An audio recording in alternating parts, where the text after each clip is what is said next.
Nah di situ mulai tertarik gara-gara aku matematikanya selalu ranking 1, IPA-nya selalu ranking 1, Waduh, sejarahnya ranking 1, Waduh. fisikanya ranking 1 dari bawah mungkin ya.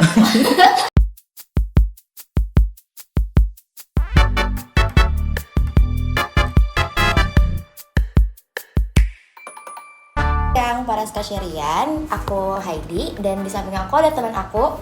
Halo, saya Kata. Nah, hari ini kembali lagi di podcast Talk It Out yang kedua.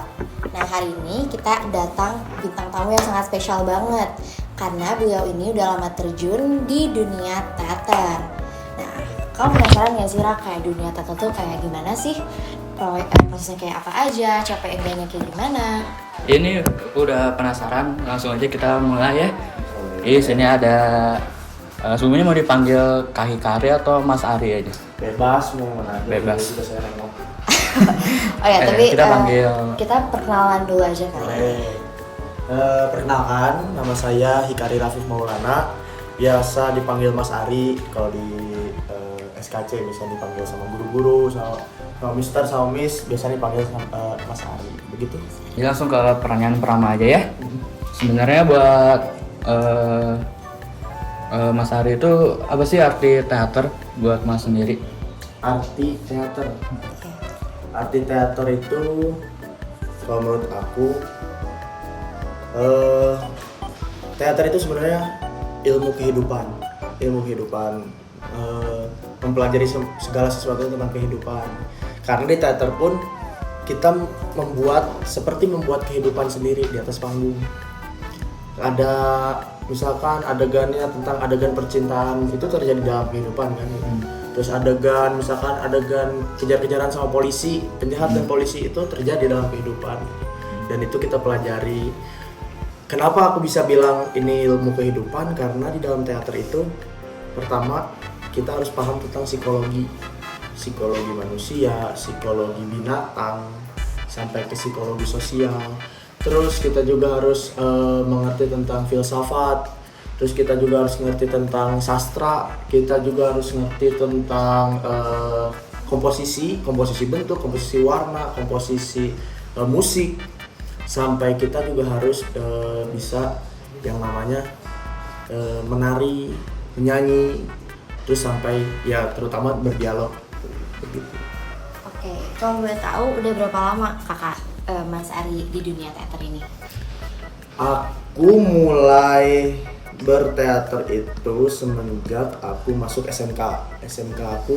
Aku masuk ke SMK Kesenian, di SMKN 10 Bandung, jurusan teater. Nah, di situ berarti udah berapa tahun berarti? Aku masuk 2020. Sekarang 2000 berapa? 26. Berarti sudah 6 tahun kira-kira. Wah, Kurang lebih. udah lama banget kan? Lumayan. Iya. Oke. Oke, kalau boleh flashback dikit nih, awalnya kakak ini bisa tertarik di teater tuh gimana? Awalnya itu gara-gara pada suatu hari, di hari yang cerah, Betul, iya. saya diajak untuk nonton sebuah seni pertunjukan. Aku lupa di mana dan aku juga lupa judulnya apa. Dan di situ tuh tapi yang paling aku ingat itu di Rumentang Siang, di gedung Rumentang Siang. Iya. Waktu itu aku diajak ke sana, terus aku lihat ya untuk pertama kalinya itu sekitar SD kalau nggak salah. SD aku kelas 3 kalau nggak salah. Di situ aku pertama kali untuk melihat panggung, di situ aku pertama kali lihat pertunjukannya secara live. Dan di situ aku mulai saya lebih menikmati teater daripada film ternyata. Oh. Lebih menikmati menonton teater daripada nonton film itu. Di situ mulai kok ada ya kesenian kayak gini gitu ya, kok ada ya hiburan seperti ini. Di situ mulai cari-cari di internet, mulai nonton di YouTube. Terus udah gitu mulai juga banyak apresiasi ke ya di keliling Bandung aja, di kalau misalkan di kota Bandung ada pertunjukan apa aku suka nonton waktu itu. Dan sejak saat itu ya di rumah juga sering berhayal kalau aku lagi main Terus aku suka bikin maket panggung. Nah di situ mulai tertarik gara-gara aku matematikanya selalu ranking 1, IPA-nya selalu ranking 1, Waduh, sejarahnya ranking 1, Waduh. fisikanya ranking 1 dari bawah mungkin ya. Jadi sepertinya tidak akan kondusif ini kalau masuk SMA gitu. Kebetulan juga orang tua itu mendukung lah. Kebetulan orang tua mendukung, terus tiba-tiba ngasih lihat ini ada SMK kesenian, ada jurusan teaternya, kamu kan suka ke pertunjukan, kenapa nggak coba aja masuk? Aku coba masuk dan ternyata ya memang nyaman di dalamnya gitu. Aku nyaman berproses teater, aku juga nyaman dengan keilmuannya, aku juga nyaman dengan lingkungannya, dan sampai sekarang masih main teater. Oke. Nah, ada nggak yang bikin kakak bener-bener tekadnya bulat gitu masuk ke dunia teater? Siapa yang menginspirasi atau ada yang mau motivasi? Yang menginspirasi atau memotivasi sebenarnya sih nggak ada, karena dari keluarga ayah ibu nggak ada yang basicnya teater atau kesenian. Terus mungkin support dari orang tua juga yang mengizinkan tadi, yang menawarkan tadi ini ada SMK kesenian, kamu kenapa nggak coba aja masuk sana gitu. Nah di situ mulai kayak oh ya udah, berarti saya udah dapat udah dapat restu dari orang tua untuk melangkah lebih depan lagi untuk berproses teater gitu. Kan di SKC juga kan ada program yang namanya Malam Cemerlang kan. Waktu itu juga aku sempat main sekali di sana di Malam Cemerlang, dan ya senang gitu untuk acting, menari dan bermain di atas panggung gitu, ternyata membuat hati ini menjadi gembira. Kalau berarti itu karakter apa tuh kayak yang di Malcem? Waktu itu Malam Cemerlang itu aku jadi Maui, kalau nggak salah Maui. Iya Maui dari Moana. Maui dari Moana. Moana. Moana. Maui. Itu yang 2019 ya? Iya. Yang sambil lulungan. Oke. Oke. Dari situ jadi Maui. Oke. Nah, aku penasaran deh, orang yang udah berpengalaman kayak kakak udah 6 tahun ya? Iya betul. Udah 6 tahun, pernah nggak sih ngerasain gugup dan cara ngatasinnya kayak gimana? Ngerasain gugup pasti pernah lah, setiap orang pasti pernah, entah itu gugup untuk keluar rumah juga. Sebenarnya ada aja orang yang gugup gitu keluar rumah. Sebenarnya kalau gugup itu aku nih kalau misalkan sebelum pentas udah merasa gelisah, udah merasa aduh nervous gitu ya, deg-degan. Aku biasanya melakukan yang namanya ya bisa kita sebut meditasi lah. Ya cukup dengan diam, fokus, atur pernafasan aja, atur pernafasan, fokus, mengingat-ingat lagi adegan. Terus juga relax sih sebenarnya, relax karena kalau misalkan melakukan sesuatu pekerjaan tapi badan kita, tubuh kita tidak rileks atau tidak ikhlas melakukannya, ya apa yang akan terjadi kalau bukan kecelakaan atau kesalahan atau bahasa Belandanya mah pacaletor. Pacaletor. Iya. Begitu. Oke. Terus kalau latihan tuh, proses yang dijalanin pas latihan tuh gimana? Prosesnya biasanya tuh aku yang pasti tergantung nih, aku mau nanya dulu. Aku sebagai aktor atau aku sebagai penggarap atau aku sebagai apa? Gue sebagai aktor dulu deh. Sebagai aktor dulu. Kalau misalkan aku sebagai aktor, yang aku lakuin adalah pertama yang pasti baca dulu naskahnya, pahami dulu ceritanya, pahami dulu karakter apa yang aku bakal mainin.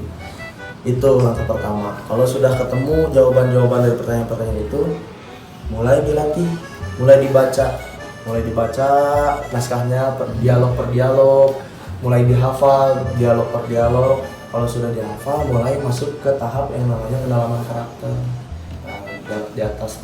Setelah pendalaman karakter, kalau sudah pendalaman karakter, tinggal digabungkan dengan elemen-elemen yang lain dan aktor-aktor yang lain. Nah di situ mulai bergabung latihan, mulai mencoba blockingan ya, aku jalan ke sana, dia jalan ke sini, terus kita tukeran seperti itu. Banyak juga ya, Ra. Iya, betul. Kalau sebagai penggarap gimana? Kalau sebagai penggarap juga sama, kita pertama harus paham dulu ceritanya, apa esensi dari ceritanya. Terus kalau misalkan jadi penggarap, kita tidak boleh cuma memahami satu karakter aja. Tapi harus semua karakter. Harus semua karakter, mulai dari karakter si tokohnya ya, sampai karakter ceritanya pun kita harus mengerti ini cerita mau dibawa kemana, ini ceritanya mau digarap seperti apa, lalu bentuk garapannya, bentuk pertunjukannya akan seperti apa, apakah mau bentuknya realis atau non realis, seperti di dunia nyata atau seperti di dunia mimpi. Itu kan ada perubahan atau ada perbedaan yang sangat jauh kan. Dan itu sebenarnya karena di kata kesenian, di dalam kesenian itu sebenarnya nggak ada kata salah dan benar, itu mah dia cuma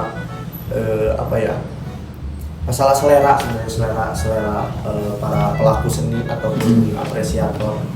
Jadi biasanya sang sutradara itu memiliki gagasan 5 langkah lebih depan daripada awak pentas saya. Oke. Sip. Nah, kan ini kita ngomongin soal karakter nih. Betul. Aku jadi penasaran. Kakak sendiri biasanya gimana cara biar masuk ke karakter tersebut? Biar masuk ke karakter tersebut biasanya setelah aku paham ceritanya, paham karakternya, aku mulai yang namanya observasi karakternya. Misalkan contoh kecilnya, aku waktu itu dapat kesempatan untuk main di acara musik rilis albumnya Andri Ligar, kalau nggak salah Andri Ligar. Dia itu adalah penyanyi indie, kalau nggak salah penyanyi indie, aku kurang tahu juga. Tapi aku diminta untuk bermain teater di depan panggung musiknya, memainkan sebagai Andri Ligarnya. Lalu cerita dari si lagunya itu sebenarnya adalah konflik beliau dengan bapaknya. Ada teman aku juga yang jadi bapaknya. Aku sebagai aktor yang akan memainkan suatu tokoh yang hadir gitu, ada tokoh yang beneran ada orangnya gitu. Misalnya aku mainin jadi kamu gitu.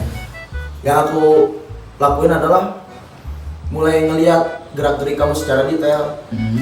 Kalau kamu lagi matiin, megang HP, terus kalau lagi ngobrol suka ngangguk-ngangguk. Kalau ngomong gini. Terus kalau ngomong mulutnya nggak pernah kebuka lebar lebih dari 3. Gitu. Kalau ketawa juga. Nah itu cara kecil dari observasi. Iya, waktu aku jadi Andri juga, aku perhatiin kalau lagi meeting. Yang aku perhatiin bukan bahasan meetingnya, tapi aku perhatiin orangnya gitu. Ini cara duduknya dia suka naikin kaki kanan ke atas. Dia kalau misalkan dia kan perokok ya, terus aku juga diminta untuk merokok di atas panggung. Dia cara merokoknya megangnya selalu di antara jari tengah dan jari manis. Dia kalau lagi main gitar dia kayak gini. Dia kalau lagi main gitar sambil ngerokok dia kayak gini. Dia kalau lagi jalan kayak gini, badannya agak miring ke kanan. Terus aja aku observasi sampai di hari presentasi si Andri Ligar ini, si orang yang aku observasi ini sampai bingung. Kamu ngikutin saya ke rumah? Kamu ngikutin saya pas tidur atau gimana? Kamu ada di belakang saya selama ini? Saking detailnya gitu. Padahal pertemuan aku sama beliau itu cuma ada 3 pertemuan, aja. Nah dalam satu hari itu cukup lama sih, dalam satu hari itu bisa ketemu 12 jam. Tapi yang aku selalu lakuin ya perhatiin aja gerak-gerik dia gitu. Gerak-gerik dia mulai dari cara dia nguap, cara dia makan, cara dia minum, apa aja yang ada di atas panggung. Keren banget sih. Terus teater kan kerja tim ya. Betul. Nah biar kita tuh kayak makin akrab sama sesama anggota tuh gimana? Yang pasti satuin dulu tujuannya mau kemana. Tujuannya mau kemana, kayak ya ibaratlah mobil, kalau kerja kelompok itu kan ibarat mobil, ada yang jadi roda kanan, roda kiri, roda belakang, kanan kiri, ada yang jadi pintu, ada yang jadi jendela, ada yang jadi spion, ada yang jadi pedal gas, ada yang jadi setir, ada yang jadi banyak kan.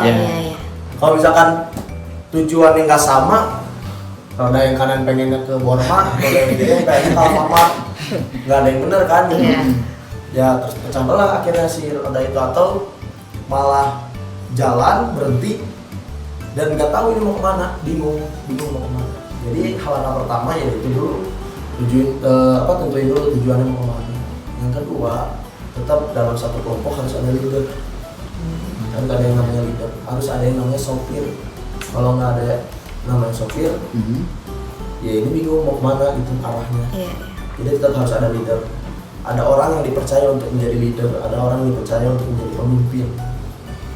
Dan seringlah dibahas gitu di kelas atau lagi nongkrong gitu, bedanya leader dengan bos dengan pemimpin itu kan beda-beda gitu kan. Kalau leader mah dia menggiring dan merangkul anggota-anggotanya. Kalau misalkan bos atau ya bos lah, anggaplah kita bos, itu kan bisa cuma nyuruh doang. Kamu ini, enggak, saya nggak mau itu, ini. Saya nggak mau itu, saya pengen itu gitu. Kalau leader kan, kenapa kamu ngasihnya ini? Oh yang saya mau nggak ada. Oh ya udah, gimana kalau kita akalin? Yang penting ini semuanya terjadi. Harus ada itu. Begitu. Oke. Ngomong-ngomong, apa sih yang bisa bikin kakak bertahan di dunia teater sampai sekarang? Ngomong-ngomong itu, jatuh cinta dengan bermain di atas panggung. Kayak apa ya? Apa tuh? Kayak lagi pacaran. Deg-degannya, maksudnya aku menikmati gitu, Sampai sekarang tuh? Iya sampai sekarang. Kalau sekarang aku main dari selama 6 tahun, ya menikmati aja gitu deg-degannya. Walaupun aku sebagai penata artis itu misalkan tidak main ke atas panggung, tidak berdialog di atas panggung, atau aku menjadi penata cahaya, cuma duduk di belakang penonton, di depan mixer lampu, terus aku yang mengoperasikan lampunya, tetap ada deg-degannya. Karena kalau misalkan itu tadi bahasa Belandanya pacaletot, lampu misalkan yang harusnya merah tiba-tiba biru, aktor yang melotot ke arah operator, penontonnya juga tahu wah ini ada kesalahan. Jadi itu sih deg-degan kalau kalian lagi pacaran aja kan suka ada. Oh iya suka ada. Aduh, kupu-kupu di perut katanya. Iya benar kupu-kupu. Nah menikmati itunya sama selama prosesnya itu cukup, karena proses teater kan cukup panjang. Ada yang namanya olah tubuh, olah vokal, sekalian olahraga, aku juga untuk berkeringat. Terus sekalian juga aku bisa dianggap proses teater ini tuh jadi terapi lah. Terapi untuk aku. Ini udah mumet dengan misalkan dengan kehidupan nih, kacau banget nih. Teater. Kayaknya ini aku harus proses teater. Oke, wah segitunya berarti ya. Iya. Kalau saya udah suka banget sama teater nih, pernah nggak sengaja pengen bikin teater, langsung gitu ngajak teman, ayo kita teater yuk di mana gitu? Pernah. Sering. Kayak teater, sebenarnya kan teater itu bentuknya banyak banget. Ada mulai dari teater kolosal sampai teater tanpa kata, juga ada teater tanpa kata. Mulai dari teater kolosal yang pemainnya bisa sampai 50-80 orang, sampai teater monolog yang pemainnya cuma 1 orang juga itu ada. Jadi aku sama teman-teman itu kalau misalnya lagi nongkrong, lagi ngelamun, tiba-tiba ini aku udah mau naskah nih, bagus nih, naskah monolog. Kamu jadi aktor mau? Oke, kita garap, ayo garap, latihan. Terus udah puas, take video, kita arsipin, kayak gitu aja sih. Terus kalau misalkan lagi latihan atau diajak garapan, biasanya yang kita lakuin itu adalah ngajak dulu teman-teman sekitar, ngajak dulu orang-orang dekat aja dulu gitu. Jangan cari yang jauh-jauh. Jadi saya masih menyenangkan bisa. Oke. Nah, kalau dari semua pertunjukan yang udah pernah dijalanin, yang paling berkesan tuh yang mana, Kak? Paling berkesan, paling berkesan sih waktu aku SMK. Waktu Pas aku SMK itu aku dapat kesempatan buat ikut lomba FLS 2N. Kalau sekarang FLS 3N, Festival Lomba Seni. Kalau dulu Festival Lomba Seni Siswa Nasional. Kalau sekarang FLS 3N, Festival Lomba Seni Sastra Siswa Nasional. Nah, Wow, iya. dulu aku dapat kesempatan 2000 berapa? 2021 kalau nggak salah. Atau iya 2021 atau aku kesempatan untuk ikut lomba FLS 2N. Aku mainin pertunjukan monolog, mainin naskah Mending Layak Kusuma. Ya. Aku jadi di dalam naskah itu aku memainkan 5 karakter. Ada Mending Layak Kusuma, ada Prabu Siliwangi, ada Sultan Jaya, ada Buriang, dan juga ada Jonggrang Kalapitung. Wow, Nah, situ aku dalam satu karakter, dalam satu pertunjukan selama 15 menit aku memainkan 5 karakter itu secara bersamaan. Kok bisa secara manajer gimana langsung 5? Kan itu pasti banyak gak sih kayak dialog yang Tetap gantian-gantian sih, misalkan kayak apa ya? Kayak orang kesurupan gitu. Oh. Ya, aku Mending Layak Kusuma. Oke. Prabu Siliwangi. Kuliah gitu.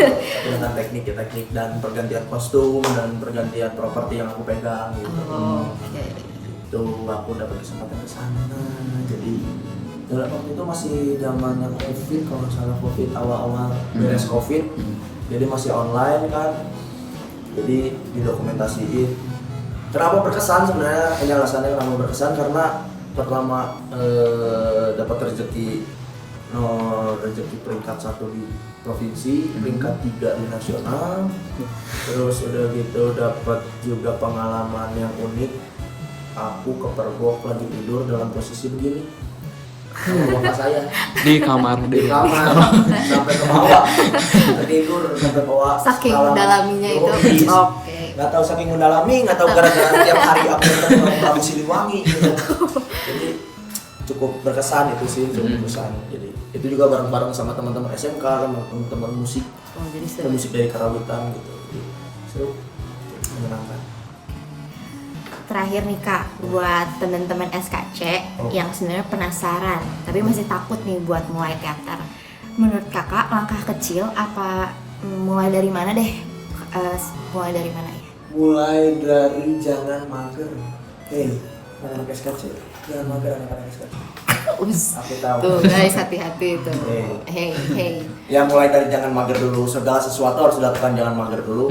Terus kalau misalkan bingung kira-kira harus join kelompok yang mana, terus harus dapat info ada pertunjukan di mana atau lagi ada proses apa di mana. Sebenarnya kalian bisa ikut latihan di yang paling dekat aja di sini di CCL. CCL itu di belakang Terminal Ledeng. Oh, di ladang lagi Iya, ya? di situ yang tempat itu. Itu bisa mereka setiap hari Sabtu rutin selalu ada latihan kecil-kecilan maupun tidak ada garapan ya. Tidak ada garapan tapi mereka tetap ada latihan olah tubuh, olah vokal, baca puisi, terus bedah naskah, bedah puisi. Itu harus selalu ada tiap Sabtu pagi. Kalau misalkan yang mau terdekatnya ada garapan bersama dengan kelompok Bumi Pancaswara itu lagi menggarap musikal dan infonya masih membutuhkan ensemble Oh. aktor-aktor latar. Nah kalian yang tertarik menjadi aktor teater musikal boleh ikut WA saya ya. Iya guys, Oke. silakan ya guys. Ya, Yes. yoi nggak? Yoi banget. Gitu. Oh. Itu latihannya setiap Sabtu Minggu. Sabtu Minggu. Nyantai ya berarti ya? Nyantai, Tidak ya. mengganggu sekolah. Betul. Tetap sekolah, jangan bolos, jangan mabal kayak nanti kayak saya. Itu ditunggu ya guys yang mau. Silakan yang mau daftar. Nanti garapannya kalau nggak salah, kalau misalkan tidak ada kendala itu garapannya tampilnya di bulan Mei. Nih, Di bulan Mei. Tahun ini. Tahun ini. tahun ini. Bulan Mei tahun ini. Gitu. Oke. Oke, nggak kerasa ya Kak, ini kita udah ngobrol panjang sekali. Panjang Wah, sekali. panjang sekali sampai malam nih. Sampai malam. Nggak, maaf drama. Wah, terima kasih banyak ya Kak atas waktu dan ceritanya. Sama-sama. Jujur aku pribadi dapat banyak banget insight buat dunia teater ini. Kamu juga nggak sih? Ra? Iya, dapat banyak banget pengetahuan tentang dunia teater, dan semoga apa yang dibagikan oleh Mas Ari ini juga bisa jadi inspirasi buat teman-teman ya di SKT yang nonton podcast. Sukses selalu ya Kak buat perjalanan di Sukses, teater, di makin sukses. teater dan kedepannya juga. Oke, ya. Dan makasih buat para Skacarian yang udah dengerin podcast kami dari awal sampai akhir. Aku Heidi, Dan saya Rakata. izin pamit undur diri. Sampai jumpa di podcast Talk It Out selanjutnya. Bye bye.